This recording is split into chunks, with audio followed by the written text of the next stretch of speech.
اس کی آنکھوں میں دیکھا، جہاں روشنی کی ایک نئی چمک ابھر آئی تھی۔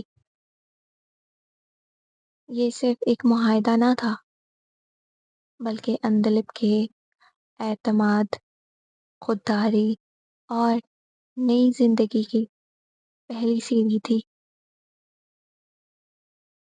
کمرہ اجلاس کی فضا اس لمحے یکدم سنجیدگی سے خوشگوار جوش میں بدلنے لگے تھے۔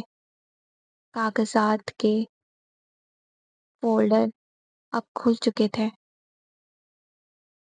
اور پرویز بٹ صاحب اپنے مخصوص قلم کے ساتھ تیار بیٹھے تھے۔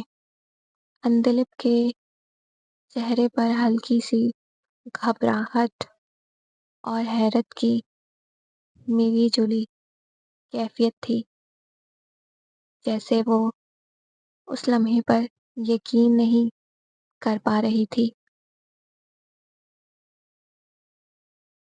حسن صاحب، جو اندلب کے عزم اور مسلسل جدوجہد کو گواہ تھے، مسکرا کر اس کی جانب دیکھتے ہوئے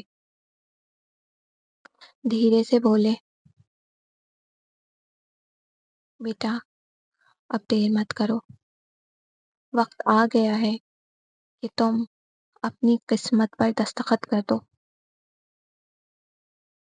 ان کے لہجے میں شفقت اور اعتماد کی جھلک تھی۔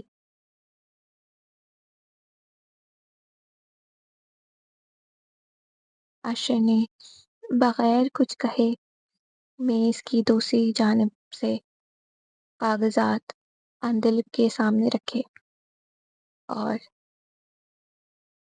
دھیرے سے قلم اس کی جانب بڑھاتے ہوئے کہا،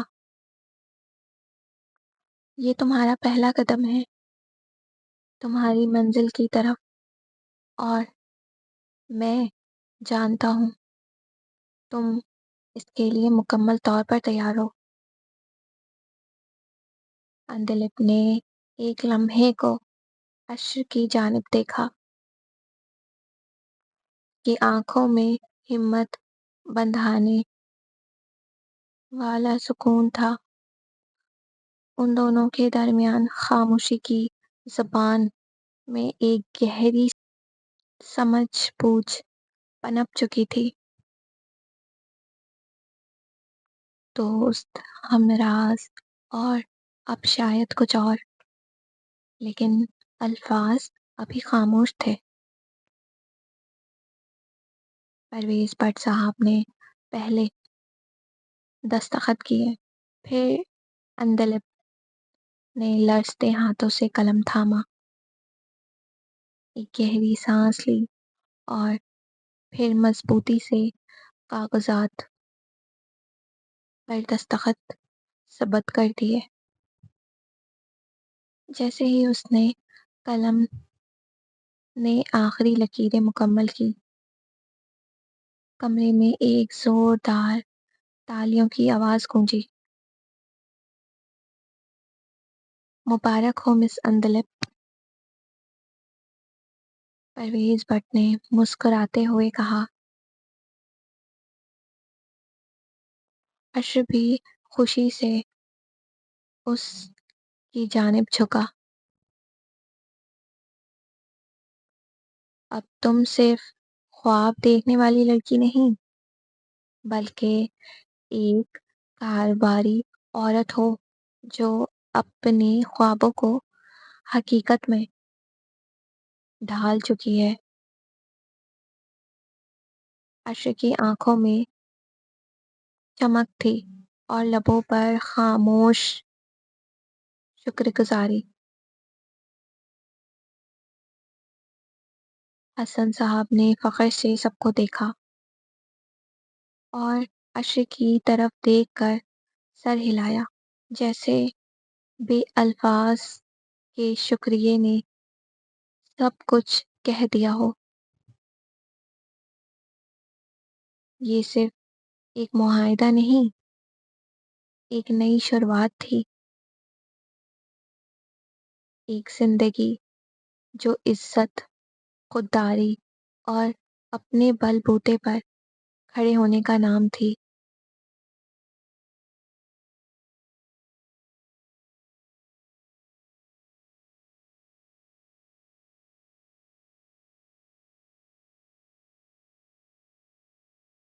آیت جیسے ہی گھر میں داخل ہوا، دروازہ کھولتے ہی رک گیا۔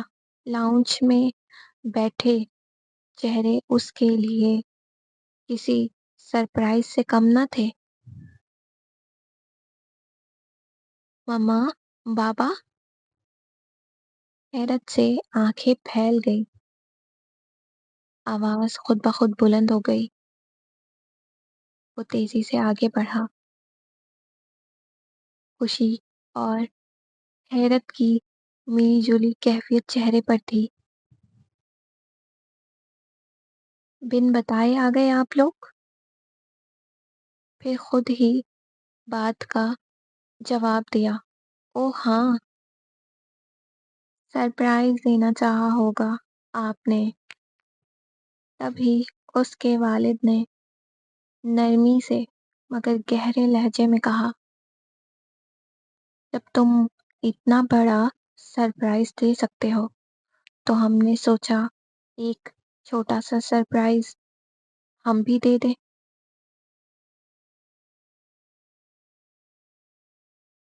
عائد الجھ گیا۔ میں نے کون سا سرپرائز دیا ہے؟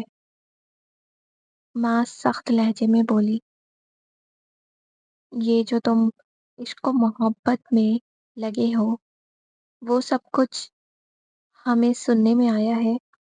کیا کبھی ہم سے اجازت لی تھی؟ عائد کا چہرہ سن ہو گیا۔ وہ نظریں چرا کر بولا، مگر مما، وہ لڑکی بہت اچھی ہے۔ آپ لوگ بس صرف ایک بار مل تو لیں۔ اس سے دیکھنا آپ لوگوں کو بھی پسند آئے گی۔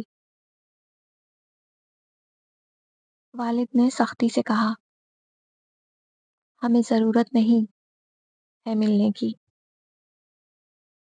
تمہاری پسند ہے، اپنے فیصلے ہیں، تو ہمیں کیوں بلایا زندگی میں؟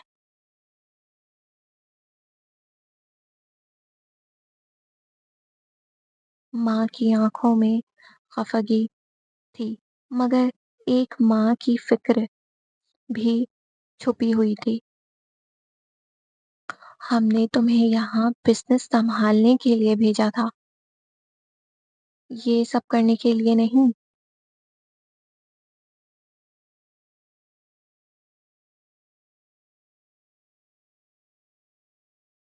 عائد اب ان کے درمیان خاموش کھڑا تھا۔ دل کی دھڑکن تیز تھی۔ ایک طرف اس کے جذبات تھے، دوسری طرف اس کے والدین، جن سے وہ نظریں ملانے سے بھی ڈر رہا تھا۔ بابا، مما، میں صرف اتنا چاہتا ہوں کہ آپ دونوں ایک بار، صرف ایک بار کشمالہ سے مل لیں، اس سے بات کر لیں۔ اگر آپ پھر بھی آپ کا دل نہ مانے تو میں کبھی اس کا نام دوبارہ نہیں لوں گا۔ عائد نے ہمت جٹا کر کہا۔ ماں نے ناگواری سے بیٹی کو دیکھا۔ تمہاری ضد ہی ختم نہیں ہو رہی؟ والد نے تھوڑا توقف کیا اور پھر گہری سانس لیتے ہوئے بولے، ٹھیک ہے، صرف تمہاری ضد پر جا رہے ہیں، مگر سن لو عائد، ہمارا دل نہیں مانا تو تم پیچھے ہٹ جاؤ گے۔ اس کے بعد تم یہ امید مت رکھنا کہ ہم مان جائیں گے۔ ماں نے بھی ٹھنڈی آواز میں کہا، اور ملنے کا مطلب یہ مت لینا کہ ہم نے ہاں کر دی ہے۔ عائد کا چہرہ روشن ہو گیا۔ وہ جانتا تھا یہ چھوٹا سا قدم صحیح، لیکن راستہ یہی سے کھل سکتا ہے۔ وہ جانتا تھا اس کے والدین حسن کی فیملی سے مل کر انکار کر ہی نہیں سکتے، اور کشمالہ جیسی لڑکی انہیں کہاں ملے گی۔ شکریہ مما بابا، مجھے یقین ہے آگے اللہ پاک بہتر کرے گا۔